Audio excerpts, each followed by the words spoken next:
Lightning like Steve McQueen. I'm in the fast lane when the light turns green. And I built tough, I ain't nothing but grit. Cause I made rugged blood, sweat, and spit.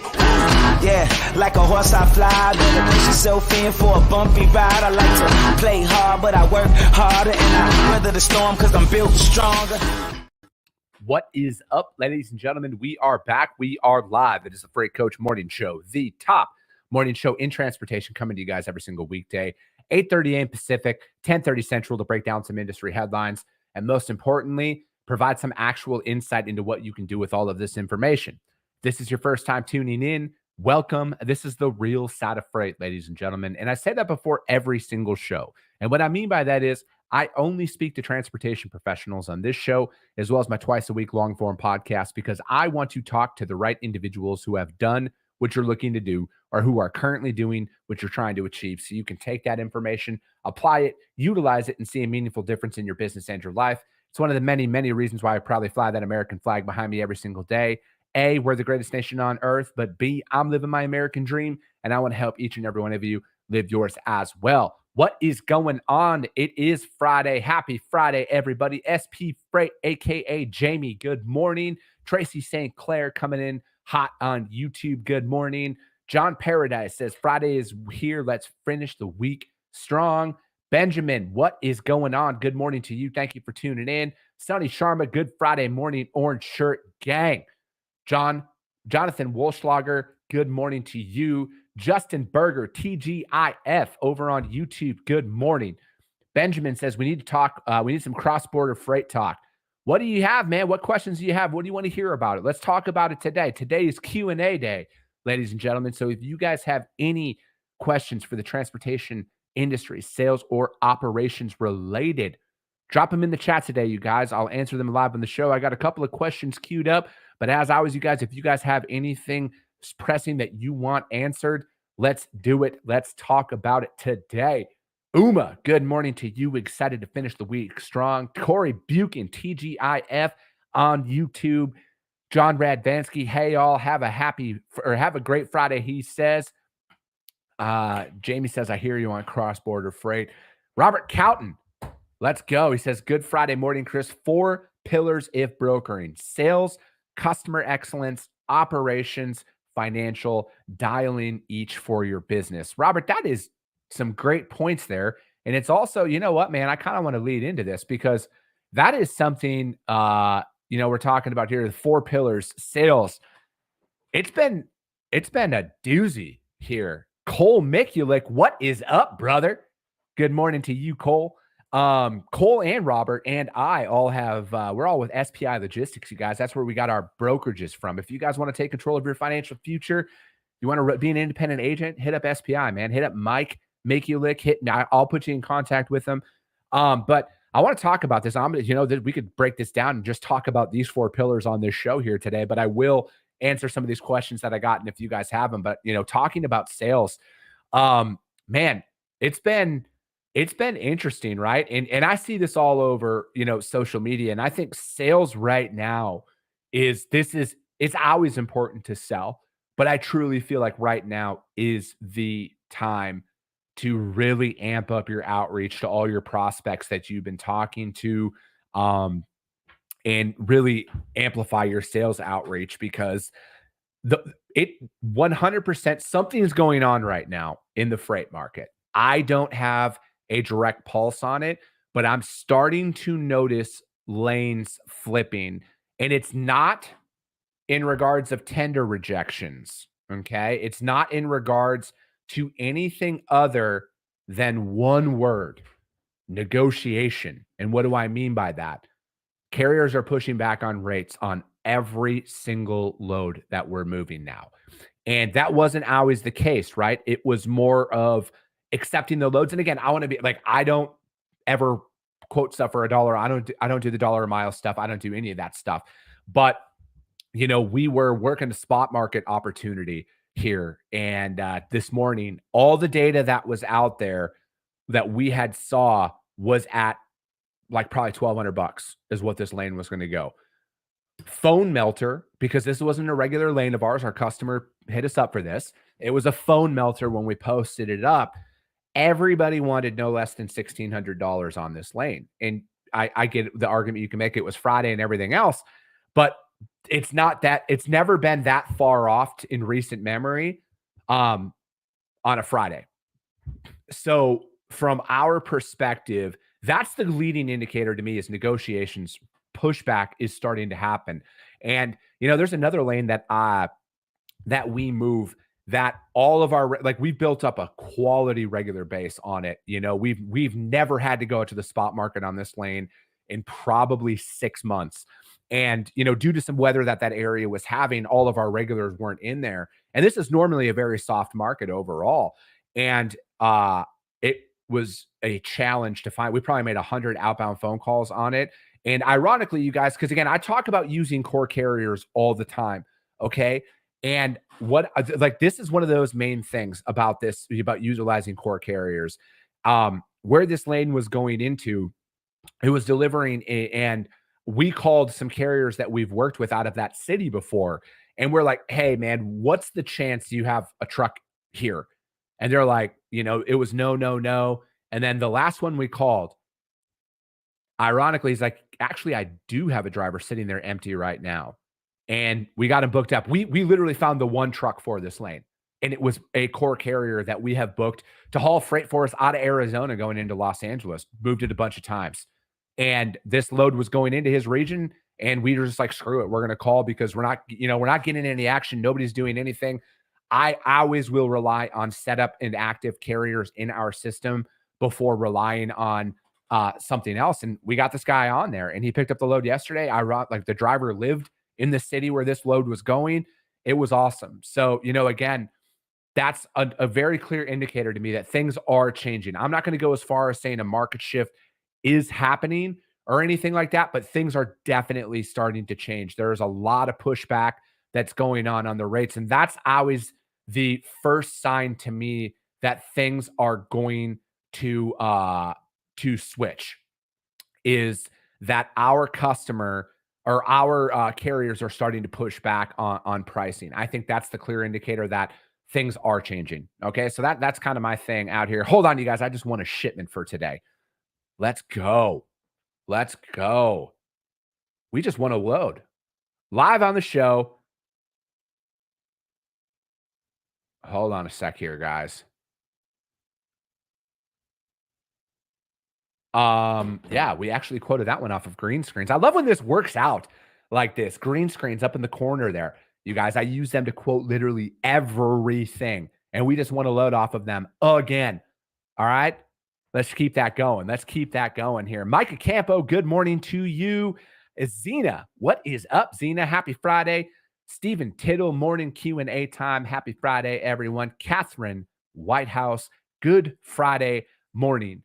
Customer excellence, Robert. I want to talk about this as well because I read a book last year about customer satisfaction being worthless.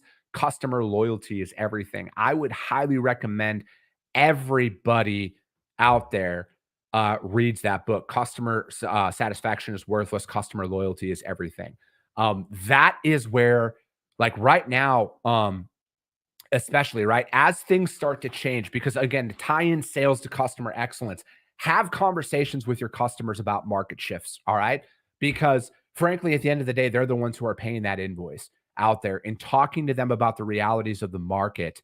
That is going to be a massive value add for you. That's what creates loyalty with your customers, is bringing a lot of this stuff to the table. Because from our perspective, again, I have this conversation with damn near every single customer I work with, you guys, is that, listen, they're like, we're a manufacturing company, or, we have construction equipment or building materials. Like, we're not a transportation company. So to me, I always want to be the leader of bringing stuff to their attention. And, I think that especially in market shifts, especially when it's going to go back to things raising in rates, you want to be on top of that. Hold on. I got to reply to this here. We're working.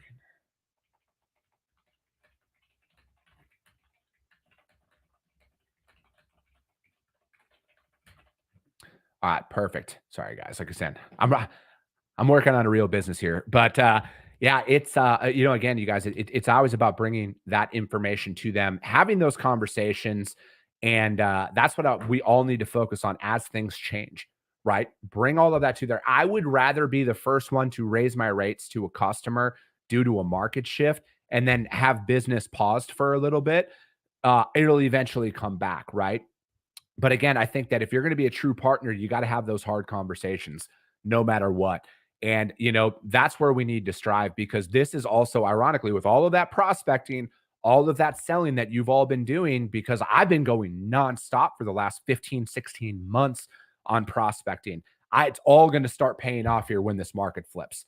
That's why I'm not going to stop. And I'm going to be brutally honest. I always say this all the time when I'm talking to my customers, especially in the prospecting phase, when I'm sitting in their office with them. I will always use this line: good, bad, or indifferent, I'm going to let you know what's going on in the market with your freight, no matter what. I don't like delivering bad news, just like I don't think anybody does. But at the end of the day, I will have those tough conversations with people no matter what, because I'm just not going to play those games ever again. I will rip the Band-Aid off 100 times out of 100, because I got to sleep at night, right? At the end of the day, I've done that shady shit in my career. I've done it. I don't like it. I'm not going to do that stuff ever again, especially not at this point when my name is associated with everything, right? Being the co-founder of my company, and the companies that I'm involved in and everything else, man, the buck stops with me.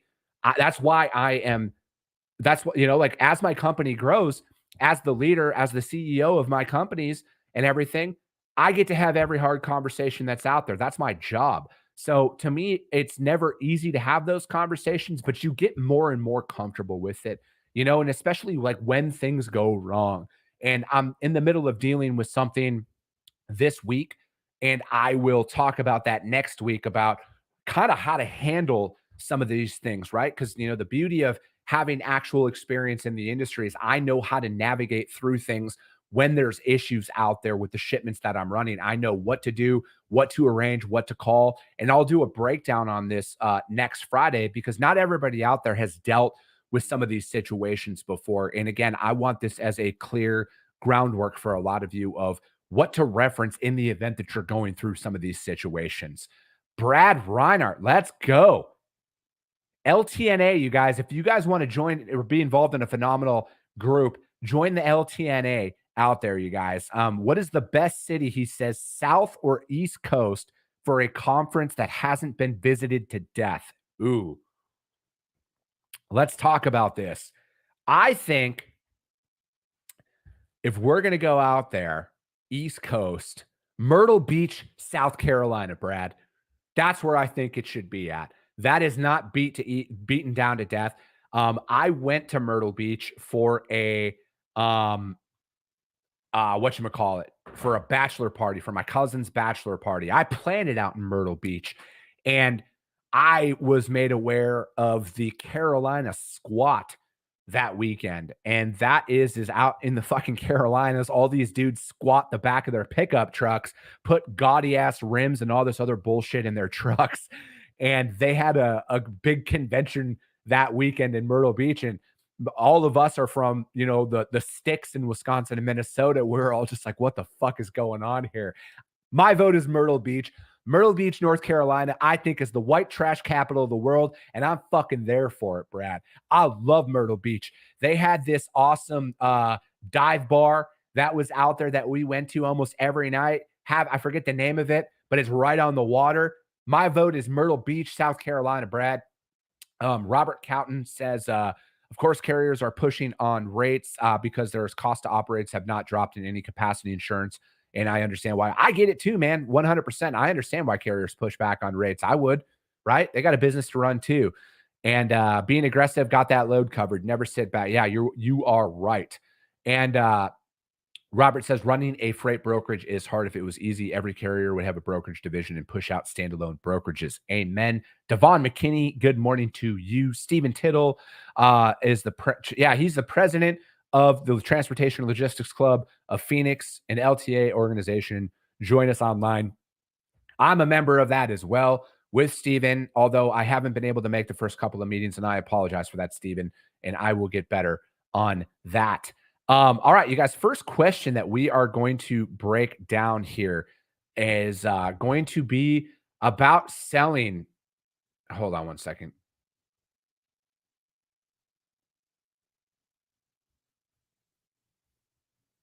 All right. First question is about selling here. Okay. Um, this is ironically, these fucking courses, you guys are out there all the time. Uh, it says, what can I say on a cold call? And they had said, I had paid for one of those quote unquote courses and they didn't teach us anything. What you said about them was true. Any help on how to prospecting as well would be great. Again, you guys, I keep all of these questions anonymous. So if you are working for an organization or a company or whatever that looks like, and you don't want to be identified of this, I will keep all of this anonymous. But here's what I say on cold calls. Okay. Interject any of your company information and all of this stuff. Every time I'm calling somebody, no matter what, because always you're going to get the gatekeeper, right? For the first time that you call them. It's always this. Hi, my name is Chris Jolly. I'm the founder of Freight Coach Logistics. We're a third-party freight broker that specializes in open deck and heavy haul transportation. We primarily haul X, insert that commodity there. I would love an opportunity to speak with you if you're the transportation manager or somebody in your transportation department to see if there are some synergies between how we operate and what you look for in a service provider. That is what I have said forever. All right. And you can interject any name out there of the company that you're working for. If you specialize in dry van freight or reefer freight or LTL or whatever that looks like, that's what all you need to say out there, right? I think a lot of people go in and try and overcomplicate what they're saying.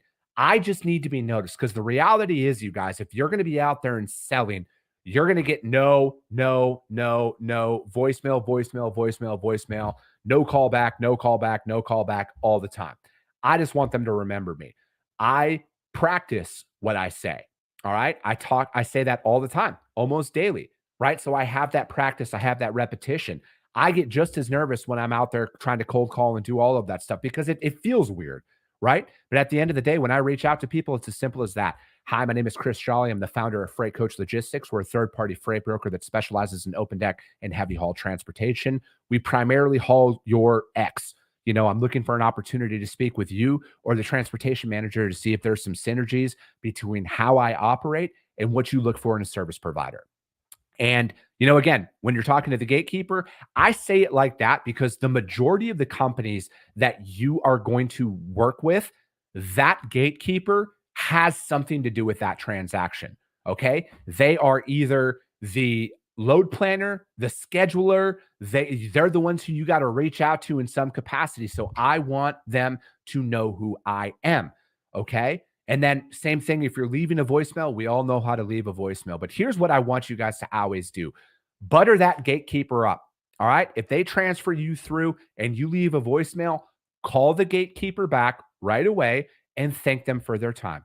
Okay. Throw them off guard because nobody does that. 99% of the people out there treat the gatekeeper. Hold on a sec.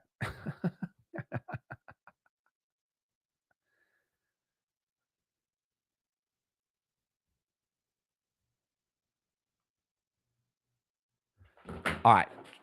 Butter that gatekeeper up is because, again, we want to find out when that person's available, right? If you're out there and you have to make cold calls and everything every single day, because I believe in a balance, right? I primarily utilize email and I do that because I can reach more people consistently than I can via cold call. But not everybody has that luxury, right? Because you might be working for a company that you have to make 100 cold calls a day, every single day, no matter what. And what you say on the phone and how you say it does matter. Try your absolute best to clearly articulate your message. That's why I say practice these things, you guys. Go out there, look in the mirror, do whatever you do to practice these things so you are more prepared. And again, that's why when I say about they're choosing a niche, I do that because when you're developing business, again, it's always about having that same conversation time and time again. That's what you need to do. But on top of that, if you're expected to make 100 calls a day, I would rather, if you worked for me, which, maybe one day some of you will come in and work for Freight Coach Logistics. But if you're a seller for me, I want you calling the same shippers time and time again. And I want people to be efficient with their time. That's why once I grow and scale my company, I mean, obviously we're going to do more than open deck and heavy haul as we grow and scale. But from my perspective, I'm going to want my people to specialize. So when my people are out there cold calling and soliciting business, they're only going to go after the same things time and time again, because I feel like that is the most efficient way to go about that. And then to answer their part about how to prospect, for example, again, when I'm talking about that niche, own your backyard, whatever your city is known for, go after that. I always want to meet up with people in person. That's why I say own your backyard, most importantly, because I want them to know that I am real.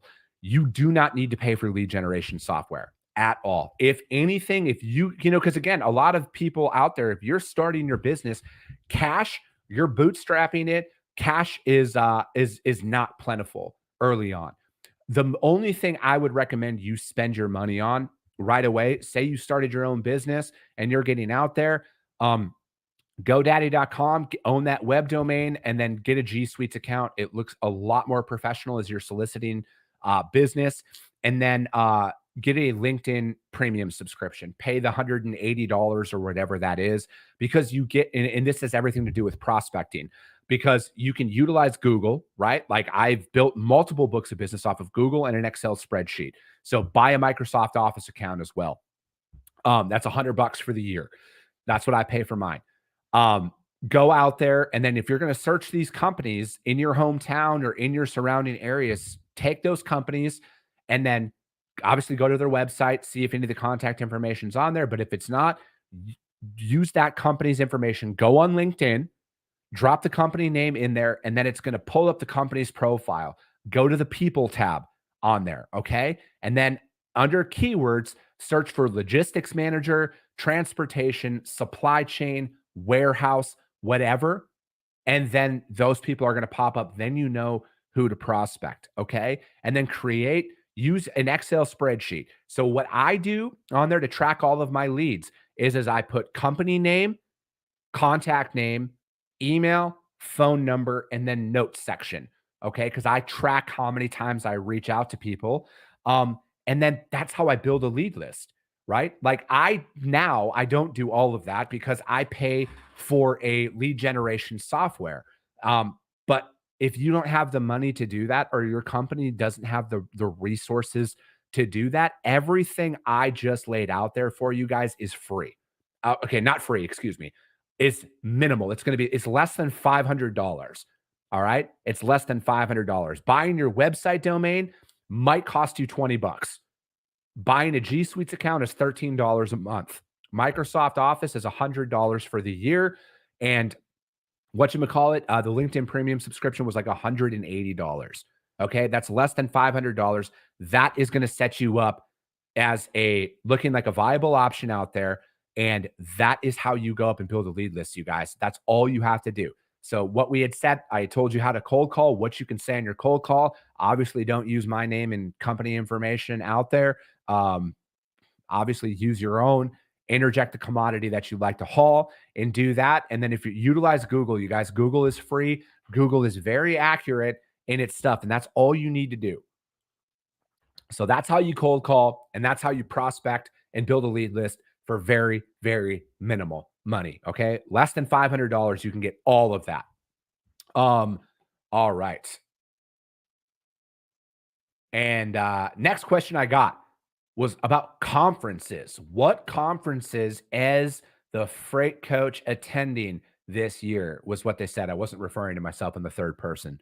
I will be at the TIA here in April, because they're going to be here in Phoenix. And I will be at the, whatchamacallit, I'm going to be at Modex, in March. I'm going to be there for a couple of hours.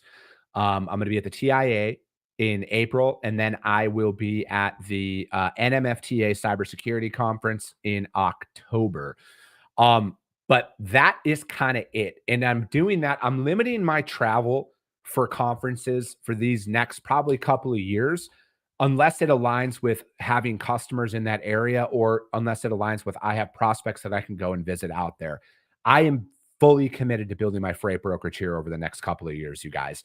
And going to these conferences, albeit a lot of them are great for some of you guys to attend, I just do not have the time to go to all of them, and resources too. The budget that I have for my companies to go out there for travel has to be a revenue generating activity for me, or I have to be able to drive there and be able to spend less than a day away from my office, because frankly, I'm out here to build my business, and I have to do it has to be revenue generating activities for everything that I do. It has to. I cannot take the time to go out on the road and just sit at some of these conferences for 2 or 3 days. And again, it's not the conference itself, it's my prerogative, my vision, the direction that I'm taking in my business. But I will be at the TIA here because they're in Phoenix, and I love the TIA, and I will not miss any of their conferences no matter what. I'm going to be briefly at Modex because it aligns with some of my other travel that's out there. And then I will be at the cybersecurity conference for the NMFTA in October. So those are the conferences I'm going to. I know a bunch of people are going to be at Manifest here next week. And there's some other great ones that are out there. I think that at the end of the day, you need to go. The LTNA conference, my man, Brad Reiner, go to that one if you guys are out there. Brad, if you schedule it in Myrtle Beach, man, I'll be there for that because I love Myrtle. But other than that, that is what we will be. That's where I will be at this year. But that will also be it today for this show, you guys, because I got some freight I got to move. I got to get out there and get some loads booked up. You guys, we got some wheels turning. But we will be back next week. I got a couple of guests who will be coming on. And as always, you guys, if you guys got value in what you heard, subscribe to the show, you guys. Share it out there to your network, because at the end of the day, that's how we reach more people. And most importantly, that's how we help more people, is because if you see value, your network's going to see value as well. I appreciate you guys. I love you guys. And we'll be talking to you soon.